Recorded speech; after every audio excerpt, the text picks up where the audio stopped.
সহজ তবে স্বাদে সেরা চিকেন চপের একটি দুর্দান্ত রেসিপি নিয়ে আমার আজকের ভিডিও। আসসালামু আলাইকুম। পুরো ভিডিও জুড়ে আপনাদের সাথে আছি আমি শামিমা। চিকেন চপ তৈরি করতে আমি 5টি মাঝারি সাইজের আলু নিয়েছি, যা আগে থেকেই সিদ্ধ করে রেখেছিলাম। আলুগুলো একটি গ্রেটারের সাহায্যে গ্রেট করে নিচ্ছি। গ্রেট করার উদ্দেশ্য আলুগুলো যেন সুন্দরভাবে ম্যাশ হয়ে যায়, আর এই কাজটি আপনারা আপনাদের সুবিধা মতো যে কোনো উপায়ে করতে পারেন। আলুগুলো গ্রেট করা হলে একটি মিক্সিং বলে নিয়ে নিচ্ছি। এবার আগে সিদ্ধ করে নেওয়া চিকেন কিমা দিয়ে দিচ্ছি। এখানে চিকেন কিমা আছে 2 কাপ পরিমাণ, অথবা একটি বড় সাইজের মুরগির ব্রেস্টের 1 পাশটা নিয়েছি। চিজ দিয়ে দিচ্ছি 1/2 কাপ পরিমাণ। রেড ক্যাপসিকাম দিচ্ছি 1/3 কাপ। গ্রিন ক্যাপসিকাম দিচ্ছি 1/3 কাপ। 4-5টা কাঁচামরিচ কুচি দিচ্ছি। পেঁয়াজ কুচি দিচ্ছি 1/2 কাপ।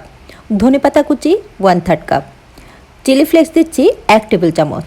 ম্যাগি সাদা মশলা দিচ্ছি 2 প্যাকেট। ডিম দিয়ে দিচ্ছি 1টি, আর লবণ দিয়ে দিচ্ছি স্বাদ মতো। এবার সব উপকরণ আলু আর চিকেনের সাথে ভালোভাবে মিশিয়ে নেব। আর মিশাতে বলে দিচ্ছি আমি চিকেনটাকে কিভাবে তৈরি করে নিয়েছি। চিকেনের ব্রেস্টের অংশ নিয়ে এর সাথে 1/2 চা চামচ আদা পেস্ট আর 1/2 চা চামচ রসুন পেস্ট আর পরিমাণ মতো লবণ দিয়ে সিদ্ধ করে নিয়েছি। তারপর 2টো কাঁটা চামচের সাহায্যে কিমা করে নিয়েছি। আর লক্ষ্য করেছেন নিশ্চয়ই আমি চিকেনের কিমাগুলো খুব বেশি মিহি কিমা করিনি, যেন খাওয়ার সময় দাঁতে পড়ে তেমনটাই রেখেছি। আসলে এই রেসিপিতে চিকেন কিমা যদি বেশি মিহি করা হয় তাহলে এর টেস্টটা আমার কাছে অনেকটা আলু চপের মতো লাগে, আর সেজন্য আমি কিমাটা অতটা মিহি করিনি। সব মেশানো হলে এবার মিশ্রণ থেকে প্রয়োজন মতো নিয়ে চপের আকৃতি দেব। আপনারা চপের আকৃতি দিতে হাতে সামান্য তেল মাখিয়ে নেবেন, তাতে চপ তৈরি করতে সহজ হয়।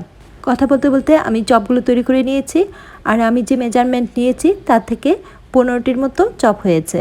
চপের উপরটা ক্রিস্পি করার জন্য এখানে আমি ফেটানো ডিম আর ব্রেড ক্রাম্ব নিয়েছি। এবার একটি করে চপে প্রথমে ডিম লাগিয়ে নেব, তারপর ব্রেড ক্রাম্বে গড়িয়ে নেব। আমি যে ব্রেড ক্রাম্ব নিয়েছি তা ঘরেই তৈরি করে নেওয়া। আসলে ঘরে তৈরি ব্রেড ক্রাম্বে কস্টিংটা কম আসে। যা হোক, একে একে সবগুলো চপ আমি ব্রেড ক্রাম্বে গড়িয়ে নিয়েছি। অনেকে আবার চিকেন চপ তৈরি করতে গিয়ে চিকেনের কিমা আলাদা তেল মশলা দিয়ে রান্না করে নেয়।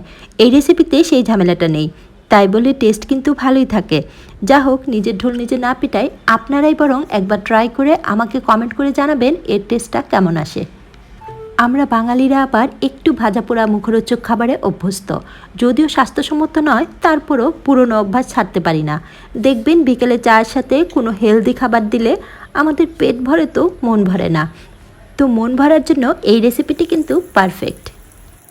দেখতেই পাচ্ছেন একটি প্যানে প্রয়োজন মতো তেল গরম করে চপগুলো একে একে দিয়ে দিচ্ছি।